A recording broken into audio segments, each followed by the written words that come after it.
Bon, ben, chose promise, chose due. À partir de 100 vues, j'avais promis de mettre la version longue non censurée de l'analyse de Chouin de Caris en ligne. Là, on a dépassé les 240 vues en un jour, donc voilà, je sais pas compenser. Je suis extraordinairement ému, fier. C'est 10 fois plus que le nombre de vues sur mes vidéos de géographie. Bon, à croire que voilà, entre Caris et la géographie, c'est carrément Caris qui l'emporte. Alors, petite spécificité quand même pour cette vidéo, c'est une analyse textuelle et cette fois, et je dis bien et musicale de Chouin. Et vraiment pour les plus gros gueudins parmi vous, en dessous là, juste en dessous de cette vidéo, vous avez un lien vers la partition de Chouin au piano composée par votre humble serviteur. Donc il y a 6 notes, vous devrez vous en sortir, hein, n'oubliez pas les bémols quand même.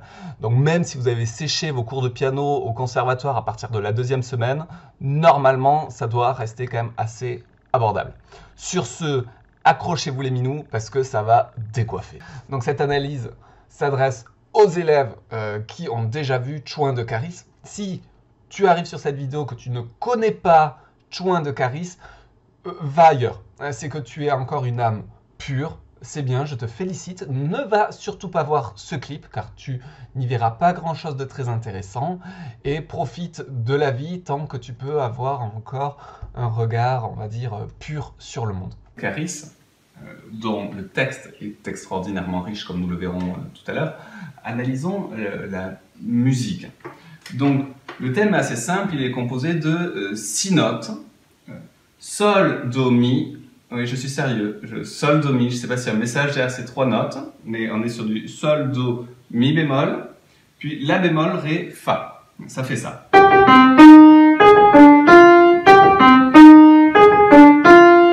Sur un rythme qu'on pourrait décomposer approximativement comme 2 doubles croches noires, 2 doubles croches noires, 2 doubles croches noires, 2 doubles croches noires, et ça revient ainsi à un ostinato tout au long de la musique.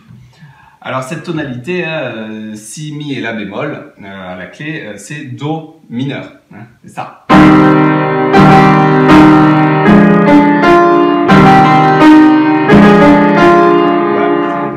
Les plus grands mélomanes parmi vous auront reconnu là la tonalité de la sonate numéro 8 de Ludwig von Beethoven.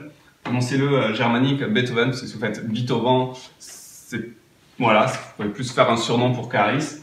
Voilà. Quoi qu'il en soit, la sonate pathétique de Beethoven, je vais vous en jouer un petit extrait là pour vous montrer la dramaturgie véritablement offerte par cette tonalité de Do mineur.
Déjà, Caris. Qui est Caris? Eh bien, il s'agit d'un rappeur français qui est d'origine ivoirienne. Il est né en Côte d'Ivoire. Il est né, il me semble, en 1980, donc il a aujourd'hui 41 ans. Il a immigré en France à la fin des années 80, donc en fait il a fait toute sa scolarité, son enfance en France. Hein. Il est d'origine ivoirienne, mais il est français. Et il s'est fait connaître à partir de 2013 avec Or Noir, une belle métaphore du pétrole. Bref. Il s'est fait aussi connaître il y a quelques années parce qu'avec Booba, où ils sont un petit peu en froid, ils ont décidé de saccager les aéroports de Paris parce qu'ils n'étaient pas d'accord entre eux. Voilà, ça fait un petit peu les gros rappeurs. Voilà, c'est oulala là là. Ce qu'il ne faut pas fâcher, hein, on va voir à la suite. Donc, Chouin de Caris. On est là dans une œuvre publiée en 2017, donc une œuvre très récente. Et Chouin, c'est un terme employé en Côte d'Ivoire pour désigner une prostituée, une fille facile, hein, suivant l'argot. Voilà, on est sur de l'argot ivoirien. Donc ce n'est pas un néologisme, c'est-à-dire que Caris n'a pas inventé le terme, il l'a réutilisé de ses origines d'ailleurs, puisqu'il est ivoirien. Et puis il a dû se dire, voilà, dans la langue française, il n'y a pas assez de termes pour désigner une prostituée. Hein. Fille de joie, fille publique, péripatéticienne, étaïr, michetonneuse, cocotte, catin, bon bref. Et il s'est dit, tiens, moi je vais partir sur Chouin. C'est peut-être une façon aussi de cibler son public. Est-ce que vous faites partie de ceux qui connaissent ce terme? Parce qu'on est là sur un argot récent, auquel cas vous pourrez pénétrer dans l'œuvre de Caris, comprendre vraiment l'auteur. Ou est-ce que vous ne savez pas ce que ça veut dire et du coup vous avez complètement passé à côté? Comment là ne pas penser à la dédicace de Stendhal dans Le Rouge et le Noir, où il dit « to the few ». To the few, F-E-W en anglais, c'est-à-dire aux quelques-uns, soi-disant aux quelques-uns qui pourront me comprendre. Eh bien, peut-être que c'est ça, Caris aussi, parler de Chouin, c'est aux quelques-uns qui pourront me comprendre. Surtout qu'il commence sa chanson par un gros Zongo. Voilà, là je n'ai pas la référence, mais peut-être que ce Zongo, cette spéciale dédicace, est à mettre en lien avec ce To the Few stendhalien, une spéciale dédicace aux quelques-uns, ou peut-être à sa dédicace dans La nausée de Jean-Paul Sartre au castor. Voilà, moi j'ai trouvé ça trop délire quand j'ai voulu lire La nausée de Sartre et que je vois que je dis, bon, il a dédicacé son bouquin à un castor, le type. Là, tout à coup, Jean-Paul Sartre a une once de respect. Je me dis, oh, le mec, il dédicace son bouquin à un castor. Jusqu'à ce que j'ai un copain de la fac qui me dise, mais non, t'es trop débile, castor c'est Beauvoir, sa poule. Beauvoir, en anglais, c'est beaver, c'est le castor. Ah, et en fait, non, en fait, il dédicaçait juste la nausée à Simone de Beauvoir, dont le castor était son surnom. Donc voilà, c'était pas si énorme que ça. Bon, bref. Quoi qu'il en soit, on comprend bien que Chouin de Caris n'est pas une œuvre facile, c'est une œuvre qui s'adresse aux initiés, à ceux qui ont les termes qui vont leur permettre de rentrer vraiment profondément dans l'œuvre. Alors avant d'aller dans l'œuvre proprement dite, je vais revenir sur cette petite séquence qui dure 15 secondes au début du clip où on a le narrateur, joué ici par Monsieur Caris, qui s'exprime avec une dame qui semble être la mère de leur fils. Voilà, ils semblent avoir un fils en commun. Alors, cette dame dit à notre narrateur, « Qu'est-ce que tu fais là? T'es pas assez à la maison avec ton fils et moi ?» Alors Caris est probablement en train de faire un Clash of Clans sur son téléphone et n'est pas content qu'on vienne le gêner dans sa partie. Enfin bref, il a les yeux rivés sur son téléphone. Je pense que nous avons tous vécu ce genre de scène. Et pour le coup, c'est le seul moment de l'œuvre où j'ai une certaine empathie pour le pauvre Caris qui se fait pourrir alors qu'il a juste envie de finir son truc sur son téléphone, mais qu'on ne lui laisse pas. Voilà. Donc il dit « Allô? Allô, je te parle, bip !» Bon. Et donc là, Caris sort la tête de son téléphone et dit « Tous les jours, je suis à la maison. Le week-end, faut que je m'aère l'esprit un peu. » Oui, c'est normal que la semaine, tu sois à la maison, gars. Tu dors à la maison. Mais bon, visiblement, il estime finalement comme s'il y avait une division temporelle. La semaine appartient à mon enfant, à ma vie de famille. Et puis le week-end, c'est du temps du divertissement, dans le divertissement pascalien, ce qui nous empêche de penser à ce qui vraiment nous perturbe. Mais la dame n'est pas en accord, elle lui dit « Mais t'es sérieux là ?» Et alors là nous avons une métaphore fantastique du narrateur qui dit « Je vais pas manger des pâtes tout le temps. De temps en temps, faut que je mange des concombres. » Alors, à première vue, là, on ne comprend pas. C'est-à-dire, il se dispute parce qu'il n'est pas assez à la maison, et puis il dit qu'il en a assez de manger des pâtes, et qu'en fait, il veut manger des concombres. Mais c'est tout l'objet d'une métaphore. C'est qu'en fait, là, c'est subtil. Il n'est pas question de pâtes et de concombres. C'est-à-dire c'est les pâtes, c'est un petit peu comme si c'était cette dame, la mère de son enfant, là où c'est un petit peu fade, où on s'ennuie, où c'est un petit peu mou. Et le concombre, est-ce que le concombre, c'est la chouin? Est-ce que c'est le plaisir sexuel? Va-t-on voir. En tout cas, la dame semble comprendre la métaphore mais ne pas l'apprécier parce qu'elle lui répond « Tu me saoules » et elle part. Ce à quoi Caris répond « Vas-y, va là-bas ». Oui, bah, elle est déjà partie. Hein. Et après, il téléphone, il dit « Ouais ». Et là, tout à coup, il devient gentil. « Bah, puce, ça va ». Et là, on comprend qu'il parle à une autre dame. C'est-à-dire qu'il y a finalement deux figures féminines dans cette œuvre, Chouin. La première dame que nous allons voir pendant les 15 premières secondes et qui représente la mère de son fils, celle à qui il ne veut visiblement pas être. Et puis la dame qui est au téléphone, la dame qu'il appelle la Chouin, la dame qui lui procure une certaine satisfaction sexuelle. Alors, arrivé à ce stade de l'œuvre, nous avons donc analysé les 15 premières secondes, comment ne pas penser à un grand nombre d'œuvres dans lesquelles s'inscrit Caris, comme Les Liaisons dangereuses de Laclos, où finalement le marquis de Valmont est en hésitation entre la présidente de Tourvel, qui représente la pureté, et la marquise de Merteuil, qui au contraire veut le perdre dans le vice, le manipule. La marquise de Merteuil, qu'est-ce que ce n'est, si ce n'est la grande chouin du XVIIIe siècle. D'ailleurs, c'est bien fait pour elle parce qu'à la fin, elle attrape une IST, une infection sexuellement transmissible, et est complètement défigurée par la variole, il me semble, et tout le monde s'en réjouit. Mais c'est terrible, là, c'est terrible cette œuvre sur les liaisons dangereuses. C'est un peu du Caris, mais de façon épistolaire, c'est-à-dire on s'envoie des lettres. Comment ne pas penser non plus à l'idiot de Dostoïevski? Pourquoi? Vous allez me dire, mais qu'est-ce qui se passe dans l'idiot? Eh bien, dans l'idiot, nous avons le prince Mushkin, qui est un être pur, d'une pureté. L'idée de Dostoïevski, c'était finalement que serait Jésus s'il revenait maintenant au 19e siècle parmi nous. Et d'après lui, Jésus aurait les traits de son prince Mushkin, c'est-à-dire un homme fondamentalement bon. Et il hésite entre deux femmes, une Nastasia Filipovna qui est une fille un petit peu facile, en quelque sorte, une sorte de chouin, hein, excusons-nous, mais nous pouvons le dire, qui veut épouser Rogojine, mais ne l'épouse pas, mais veut l'épouser, mais ne l'épouse pas, mais couche avec au passage. Et donc il hésite, ce prince Mushkin, entre cette Nastasia et Aglaya Ivanovna, qui est une fille de bonne famille, qui sait se tenir, un peu hystérique, bon, mais comme à peu près 90% des personnages féminins de Dostoïevski.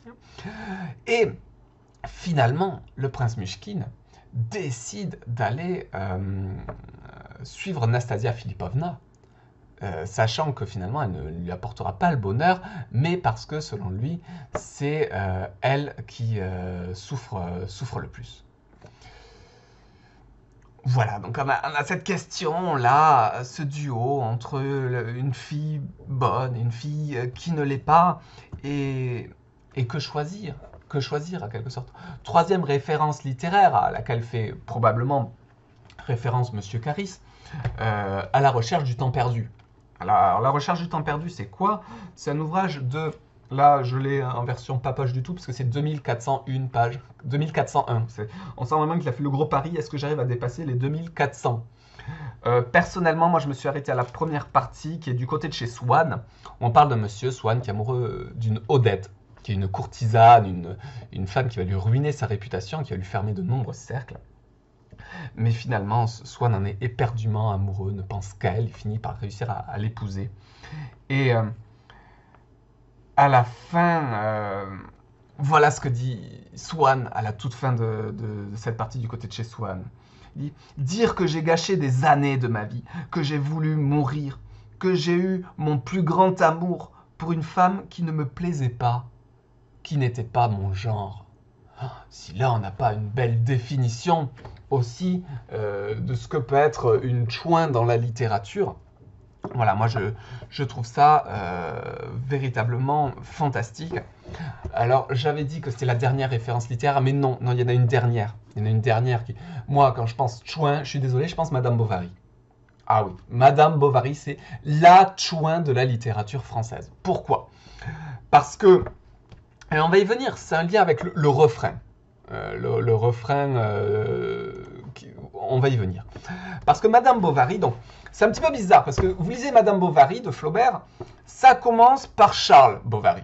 On se dit, ah Charles, c'est pas Madame. Effectivement, on a Charles qui rentre à l'école, c'est le premier jour de la classe, il doit épeler son nom, Charles Bovary, et ça fait rire tout le monde, il n'arrive pas à répéter son prénom, et ça fait finalement une sorte de charivari, en gros c'est le bordel en cours, et on comprend que le pauvre Charles va se faire bisuter et que toute sa vie, ça risque d'être un petit peu difficile pour lui. Néanmoins, chapitre 2, il épouse une femme qui a l'air plutôt pas mal, la Gola, elle a l'air plutôt bien, plutôt fraîche. Fin du chapitre 2, elle meurt. Donc là, je me dis, attends, il y a un problème. C'est-à-dire que là, j'ai lu 30 pages. Madame Bovary, en fait, elle est déjà morte.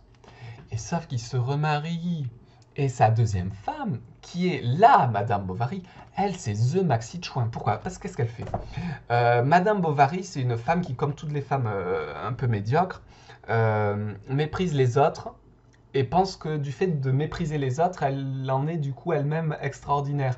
Alors que non, elle est tout aussi médiocre que ceux qu'elle méprise. Et notamment, elle méprise son mari, Charles, qui pourtant l'entretient. Du coup, elle se réfugie dans la littérature, elle s'invente une vie, et elle s'ennuie tellement qu'elle finit par tromper son mari avec pas mal de monde.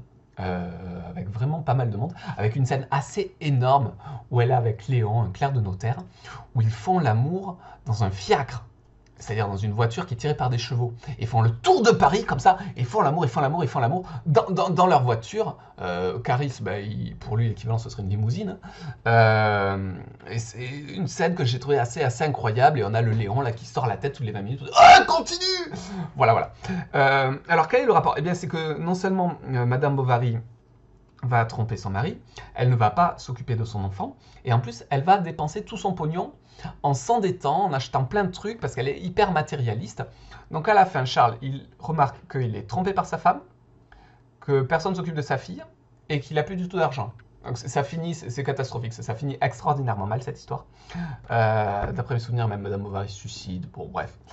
Mais pourquoi? Eh bien parce que dans le refrain, regardez, la Gola c'est peut-être une fille bien, mais on préfère les chouins. La Gola c'est peut-être une fille bien, mais on préfère les chouins. Répétition. Elle veut des loups-boutins, donc les loups-boutins en étant du luxe. Elle veut des mots-boussins. Chouin. Bon, alors déjà, ça va permettre de faire une rime. Alors, dans la hiérarchie des rimes, on a les rimes pauvres, suffisantes ou riches, suivant que vous arrivez à faire rimer une syllabe, 2 syllabes ou 3 syllabes. Là, faire rimer loup-boutin et chouin, c'est même pas une syllabe. Donc on est dans une rime qui... On n'a même pas de mots finalement dans la langue française pour dire une rime qui est encore plus pauvre qu'une rime pauvre. Là on a une rime en dessous du seuil de pauvreté quoi.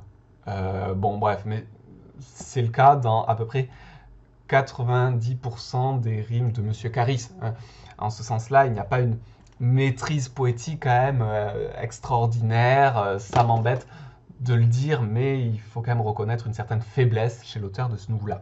Mais en tout cas, quand on a ces lots-boutins, ces mots-boussins, on valorise du coup une femme qui a une sexualité libérée, on a bien compris que c'est le cas de Madame Bovary, mais on valorise aussi la femme superficielle qui veut acheter plein de choses, et donc en l'occurrence Madame Bovary aussi.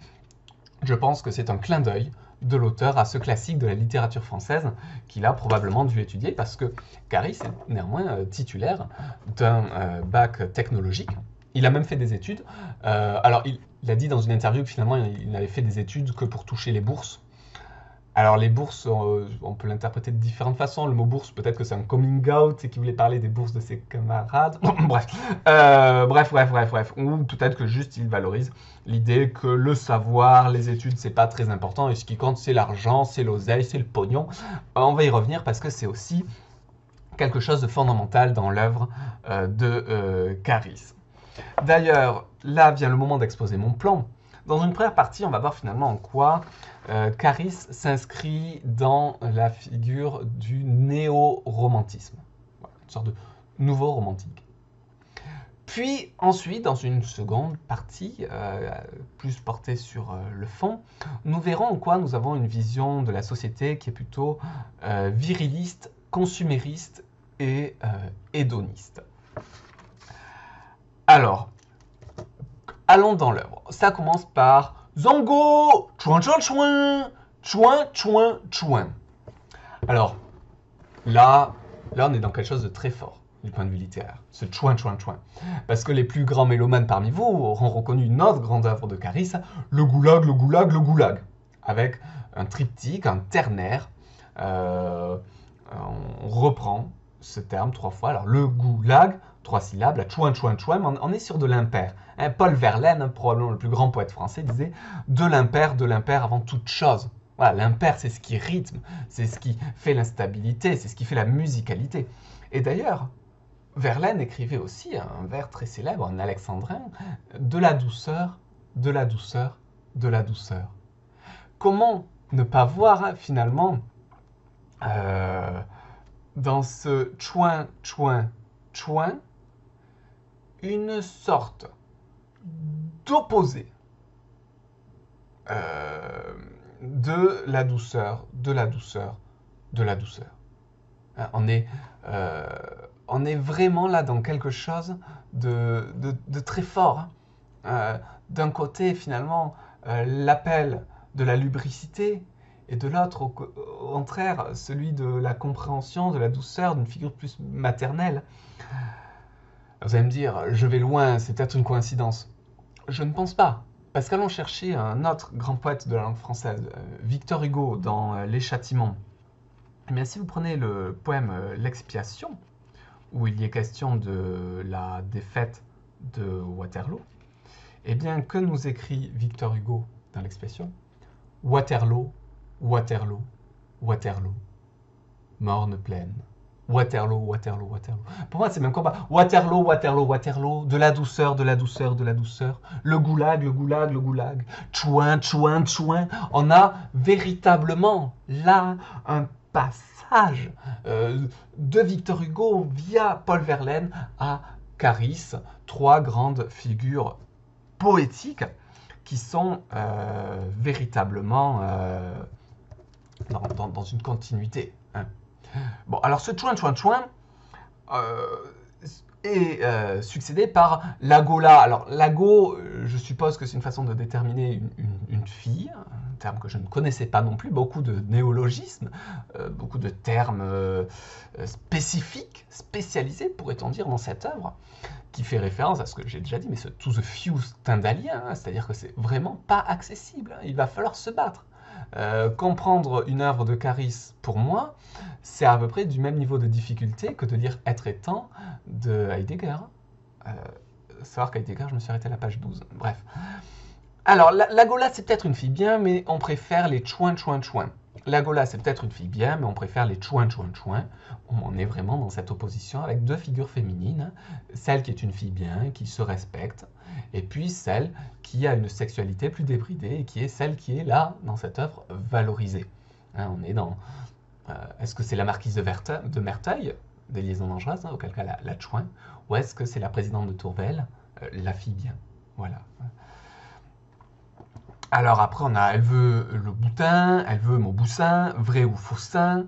Là, on a faux-sein, Mauboussin, on est dans une rime qui commence à être presque au-dessus de la rime pauvre, c'est pas mal. Chouin, chouin, chouin.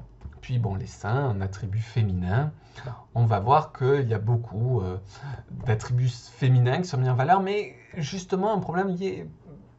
On a un rapport à la sexualité, mais pas à la procréation. Hein. C'est-à-dire qu'on comprend bien dans les 15 premières secondes que s'occuper de son fils, c'est pas sa priorité à Monsieur Caris. Son idéal est plutôt une sexualité qui ne porte pas à conséquence et qui ne donc porte pas à procréation. Alors, deuxième strophe. Je rentre avec DJ McFly et Lottie. Tu t'assois sur mes cuisses, t'es sur pilotis. Là, c'est très beau. Pilotis, les pilotis sont ces piliers qui tiennent les maisons qui sont en hauteur. Parce que comme ça, s'il y a une inondation en dessous, eh bien, la maison ne s'inonde pas. À côté du lac Tonlé Sap, au Cambodge, j'ai eu l'occasion de voir des belles maisons sur pilotis. Alors, peut-être est-ce une référence aux maisons sur pilotis du Cambodge, ou peut-être que là, on a dans le pilotis une figure phallique. Phallique, comment dire, ben, le sexe masculin, le pénis. Voilà. Tu es sur les cuisses, tu es sur pilotis, tu es sur mon pénis, en quelque sorte. C'est peut-être ça qu'il veut dire. Je suis désolé, voilà, j'analyse le texte pour ce qu'il est. Hein. Balle dans le chargeur, t'es bien loti, faut que je fasse rentrer des gros Loki, j'ouvre une bouteille, le bouchon de liège saute. Alors là, on a, on va dire, une métaphore filée, très filée, voire à la limite lourdingue, sur l'acte sexuel. Hein. C'est-à-dire que là, ce qu'il explique, c'est je te fais l'amour en quelque sorte, voilà, jusqu'à la... Voilà, ça parle de sauce, de je t'amène dans le... Bon, bref. Une deuxième strophe où on est vite dans le sujet, hein, et dans cette idée d'une métaphore où, visiblement, ce qui occupe une place centrale, c'est le sexe du narrateur.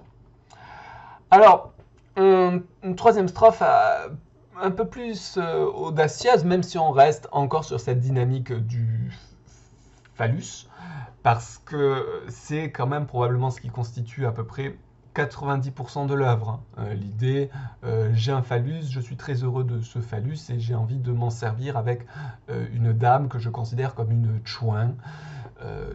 C'est un résumé un peu succinct, mais pas très éloigné finalement du fond. Alors, pourquoi le néo-romantisme? Eh bien, parce que comme je vous l'ai dit là, j'ouvre une bouteille, je t'amène dans le futur, je traîne à côté de ton derche, je sais que t'es pas magot, j'ouvre l'aileron du Panamera, je t'éblouis comme un camana, je décolle comme un âge, eh bien, le jeu qui est omniprésent, et c'est ça le romantisme. Le romantisme, c'est le jeu au centre, une hypertrophie du moi, et là, en ce sens-là, on peut dire qu'effectivement, on a un égocentrisme assez marqué hein, chez M. Caris, qui fait de lui un vrai néo-romantique. Alors, une rime audacieuse quand même. Hein. Je sais que t'es pas magot, et Caris va faire rimer magot avec il y a un Pokémon Go. Voilà, une rime audacieuse. Pokémon Go quand même. Il l'a faite. Est-ce à faire ou pas? Voilà, je vous en laisse libre juge, mais de l'audace chez M. Caris, qui accepte finalement de prendre des termes peu usuels d'un point de vue poétique ou même juste du point de vue du rap français pour néanmoins les faire rimer. Alors, je décolle Cap Canaveral. Bon, ben, Cap Canaveral, c'est là où on fait décoller les fusées. On a une dimension phallique assez explicite quand même, là aussi. Et billet vert en plusieurs exemplaires. Là arrive cette idée, non seulement Monsieur Caris, en tout cas le narrateur, est extrêmement fier de son phallus, mais en plus, visiblement, il est fier de sa réussite financière qu'il va valoriser en disant voilà, j'ai des billets verts, soi-disant des dollars, en plusieurs exemplaires, donc je suis très riche. Hein. Billets verts en plein d'exemplaires, c'est une belle métonymie. C'est-à-dire que vous remplacez un mot par un autre selon un lien logique. Voilà, mes billets verts. Voilà, une métonymie, voilà, on avait déjà la métaphore, là on a une métonymie, on voit que Caris n'hésite pas à faire de nombreuses figures de style dans son œuvre. Ensuite, nous revenons sur le refrain. La Gola, c'est peut-être une fille bien, mais on préfère les chouins, etc. Nous l'avons déjà analysé. Nous arrivons donc sur la quatrième strophe. Elle est venue avec moi, pas avec toi. Tu paies sa conso, elle part avec moi. Ah, donc là, on est dans ce que René Girard, l'anthropologue, appelle le désir mimétique. C'est-à-dire que le désir, pour fonctionner, a une forme de triangle. C'est-à-dire que, comment vous expliquer? En fait, le narrateur va d'autant plus désirer sa chouin en question que cette même chouin est désirée par un troisième. D'où l'idée, elle part avec moi et pas avec toi, c'est toi qui as payé sa conso, mais elle part avec moi. On a une grande fierté parce que non seulement, du coup, le narrateur est parvenu à conquérir et à séduire cette femme, mais en plus, il séduit une femme qui était déjà séduite par un autre et qu'il a pu supplanter. Donc, en termes d'ego, là, eh bien, son ego est extrêmement flatté parce qu'il a pu séduire une dame et puis il a pu supplanter un rival.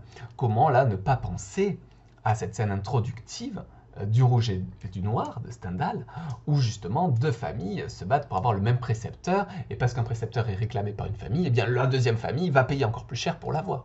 C'est ça d'ailleurs qui a donné à René Girard cette théorie du désir mimétique. On désire ce que l'autre désire. Et ça c'est très bien vu parce que, comme on va le voir, on est dans quelque chose de consumériste. Hein. On parle des Loups-Boutins, on parle de beaucoup d'argent, etc., etc. Mais finalement, le capitalisme fonctionne énormément là-dessus. On consomme des choses dont on n'a pas besoin, mais parce que d'autres les voudraient, d'autres en parlent, et donc pour se valoriser vis-à-vis des autres, on veut avoir cette même chose-là. Bon, je reviens du coup à cette strophe. Elle est venue avec moi, pas avec toi. Tu paies sa conso, elle part avec moi. On est des blins et tu débloques. Oh là là. Alors là on a une assonance. On est des blins et tu débloques. En bleu, bleu, bleu. Je te fais la danse du double fuck. Il y a tellement de boules dans le carré VIP. Alors, bon, je ne vais pas revenir sur l'idée du fuck et du boule qui est une métonymie pour désigner les fesses, mais sur ce bleu qui revient à 4 reprises sur 3 vers et qui a quand même une certaine beauté. On est des blins et tu débloques, je te fais la danse du double fuck. Bon, moi je trouve assez intéressant. Alors pourquoi des blins? Parce que c'est en verlan, on est blindé. Ah, parce que non seulement Caris maîtrise tellement bien le français qu'il peut même parler le verlan, c'est-à-dire s'exprimer à l'envers, inverser les syllabes. C'est pas le seul à le faire, hein. Le général de Gaulle aussi. Et finalement, qu'est-ce que le général de Gaulle si ce n'est une sorte de Caris qui a connu une belle carrière politique, hein, mais voilà, Caris, de Gaulle, Victor Hugo, c'est à peu près le même combat. Alors, donc là, on est en train donc de parler de fesses, hein, comme souvent dans l'œuvre. Hein. Je regarde le plus gros, je suis habitué, j'ai cru que ce serait une grosse équipe, mais c'est une go qui va me tuer, elle me regarde, je la regarde, elle sait que j'ai la trique, elle sait que j'ai le fric.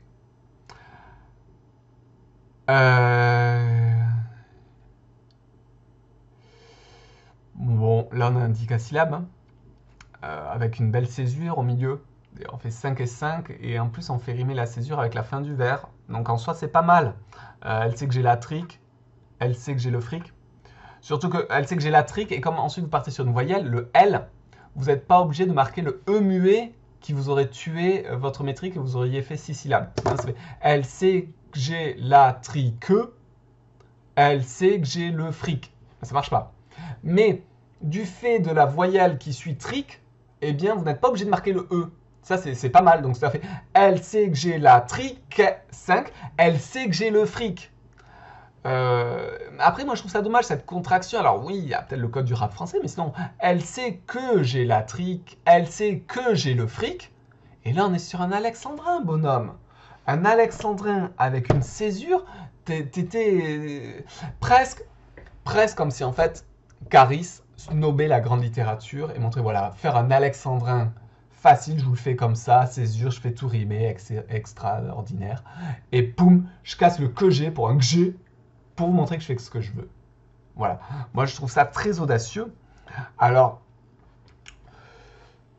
c'est pas mal, cette comparaison trick, fric, parce qu'on a là sur un même... Finalement, elle sait que j'ai la trick, elle sait que j'ai le fric. C'est un peu le résumé de toute l'œuvre de Caris, hein, c'est-à-dire le fric et les filles. Bon, on aurait pu... Vous allez me dire, oui, mais c'est pas facile aussi de faire une rime avec trick. Ben, je suis désolé, il aurait pu parler de Maurice Maeterlinck. Hein, le poète belge, là, qui est mort en 1949, prix Nobel de littérature, quand même, le mec. Maurice Maeterlinck. Bon, elle sait que j'ai la trick, je lis du Maeterlinck. Pourquoi pas? Pourquoi? Moi, je propose. Alors après, j'allume mon joint, je suis fier de moi, comme si j'allumais la flamme olympique. Bon, le joint, la flamme olympique, franchement, pourquoi pas? Pourquoi pas, là aussi, une métaphore assez intéressante. Alors, on dit comme, donc c'est même plus une métaphore, là, on est dans une comparaison. On est dans une comparaison, donc encore une figure de style. Hein. Finalement, cette œuvre est extrêmement riche. Hein. On est déjà passé donc par la métaphore, la comparaison, la métonymie. Je suis sûr qu'on va trouver des accumulations aussi, voire une hyperbole. Je vais essayer de vous trouver une hyperbole là. Bon, quoi. Ensuite, mauvais garçon cherche une fille bien, mais bon garçon trouve que des chouins. Oh, énorme! Il a fait un chiasme! Caris a fait un chiasme. Oh là, il faut que je vous explique. Alors, le chiasme, c'est quand vous inversez deux groupes de mots. Blanc, bonnet, bonnet, blanc. C'est-à-dire que là, ce qui irait avec, c'est bon garçon cherche une fille bien, mauvais garçon trouve que des chouins. Mais il a inversé! Mauvais garçon cherche une fille bien, mais bon garçon trouve que des chouins. Il a fait un chiasme. Sur une équation, c'est comme si vous faites A avec B et en dessous B avec A. Vous inversez tout. Bref, c'est énorme. Chiasme, il s'écrit chiasme, mais ça se prononce chiasme, le CH. Donc encore une figure de style. C'est énorme. C'est énorme. Alors, ce que je comprends pas, c'est que mauvais garçon cherche une fille bien. Visiblement, si on a suivi l'œuvre, le narrateur ne cherche pas une fille bien. Mais bon garçon trouve que des chouins. Mais c'est comme si lui-même se mettait à la place d'un bon garçon. Donc là, c'est difficile. Est-ce qu'on est dans cette vision aussi néo-romantique où le jeu est hypertrophié, que le narrateur pense être une bonne personne, alors qu'il ne valorise que la sexualité sans sentiment et l'argent? Ça semble quand même assez contestable. Ou est-ce que c'est pour renforcer ce chiasme, finalement, que ce mauvais garçon, il faut enlever ce cherche une fille bien mais bon garçon pour arriver à mauvais garçon trouve que des chouins.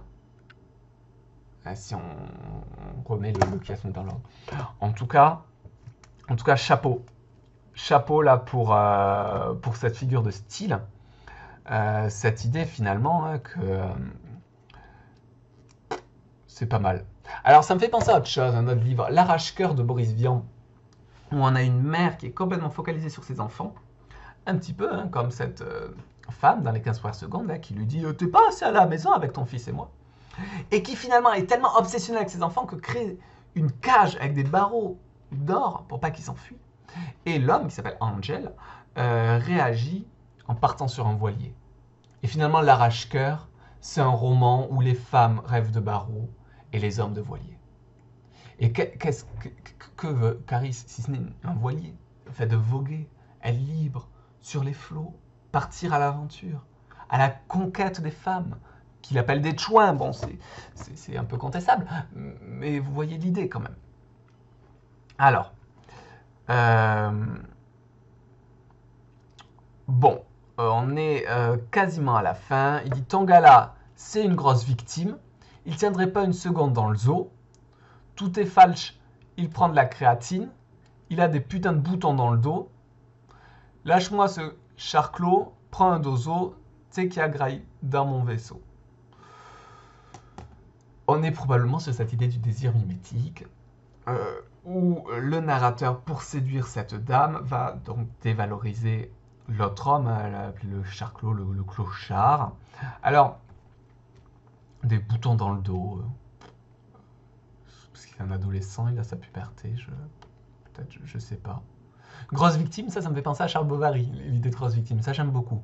Bon après, non, je comprends pas. Je comprends pas trop, mais je vais analyser quand même deux choses. Pourquoi Charclos? Ben, parce que c'est le... Alors Charclos, je pense pas que Caris en ait conscience, mais Charclos, c'est un grand psychanalyste français qui, avec Sigmund Freud, est à l'origine finalement d'un renouveau de la psychiatrie au début du XXe siècle. Mais je pense pas que ce soit voulu. Néanmoins, Néanmoins, vu le rapport qu'entretient Caris aux femmes, je ne veux pas faire mon psychanalyste à 2 francs, mais c'est peut-être intéressant qu'il creuse la relation qu'il a pu avoir avec sa mère. Je pense que là, il y a un truc à aller chercher de ce côté-là, monsieur Caris. Je referme la parenthèse. Mais après, qu'a dit, tu sais qu'il y a Grail dans mon vaisseau. Ben, le vaisseau s'appelle le vaisseau spatial. Ça peut être le vaisseau, c'est le terme qui est aussi donné à un navire. Ah, et donc là, on est sur Angel, les voiles. Ces hommes qui rêvent de partir à l'horizon. Bon, puis ça se termine sur Lagola, c'est peut-être une fille bien, les chouins, bon. Alors, là, on a une vision, effectivement, on valorise l'homme qui peut faire des conquêtes féminines, mais pas par la séduction, parce qu'on valorise beaucoup le fait de payer, le striptease, l'argent, elle veut des loups-boutins, j'ai les billets verts. Donc c'est vraiment cette idée que l'homme doit aller à la recherche de ses plaisirs, donc c'est un hédonisme, les obtenir grâce à l'argent, donc c'est du consumérisme, et se montrer supérieur aux autres hommes, et se montrer uniquement centré sur son propre plaisir à lui, donc une sorte de virilisme. Donc, pour moi, finalement, Caris, dans Chouin, c'est vraiment une vision néo-romantique, mais romantique pas au sens romantique qui apporte des fleurs et des chocolats pour la Saint-Valentin, vous voyez. Romantique vraiment au sens de littéraire, le jeu, le moi. Et un néo-romantique qui est complètement perdu dans une vision amorale du monde, une vision uniquement consumériste et uniquement centrée sur le plaisir du moment. Voilà, moi c'est comme ça que je le vois. Alors, avant de se quitter, quand il parle finalement des chouins, que c'est une fille bien, qu'il se focalise sur les fesses, etc. Alors les fesses, il y en a beaucoup dans ce clip. Je ne vais pas faire une analyse cinématographique non plus, mais vous les voyez là, ça s'affiche, bloum, bloum, boum, boum, boum, boum. Il y en a beaucoup. Beaucoup de fesses. Alors, Louis-Ferdinand Céline, dans Voyage au bout de la nuit, le narrateur est alors médecin et on l'appelle pour qu'il avorte une jeune femme. C'est à l'époque où l'avortement était interdit. Donc c'est un avortement clandestin dont d'ailleurs la pauvre jeune femme va décéder ensuite. Et alors, regardez.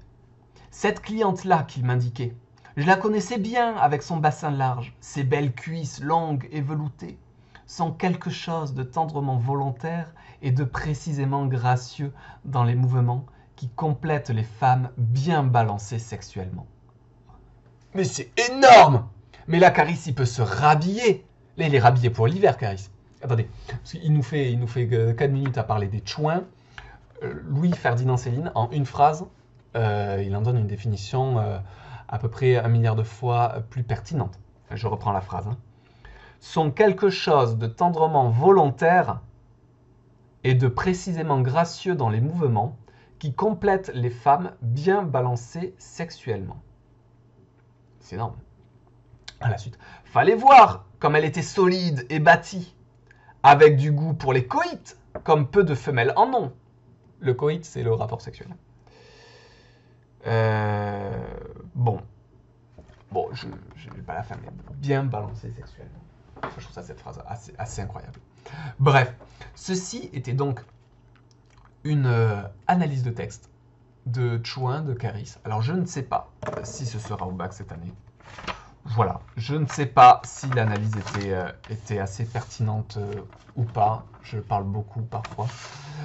Quoi qu'il en soit, si tu as aimé, tu peux lâcher des pouces bleus. Tu peux partager avec tes copains, tous tes copains de première, leur dire « Ouais, prépare-toi pour le bac de français, regarde là, j'ai une super analyse sur Chouin. » Et si je dépasse les 10 000 vues, je vous fais une analyse de Booba et à 100 000, on se fait PNL. Mais je mets 100 000 pour PNL parce que PNL, il faut aussi analyser le film. Parce que cinématographiquement parlant, c'est quand même beau PNL. Et ça mériterait une analyse textuelle et cinématographique. Alors que j'avoue que sur Caris et Booba, on peut se contenter du texte. Voilà, on peut se contenter du texte sans non plus complètement discréditer l'auteur. Hein. Faut dire que les textes sont tellement riches. Il y a tellement de choses à dire. Voilà. Bah écoutez, j'espère que ça vous a plu. Moi, je me suis bien lâché. Ouais, Je vais aller me manger des bonbons et je vous dis à très bientôt.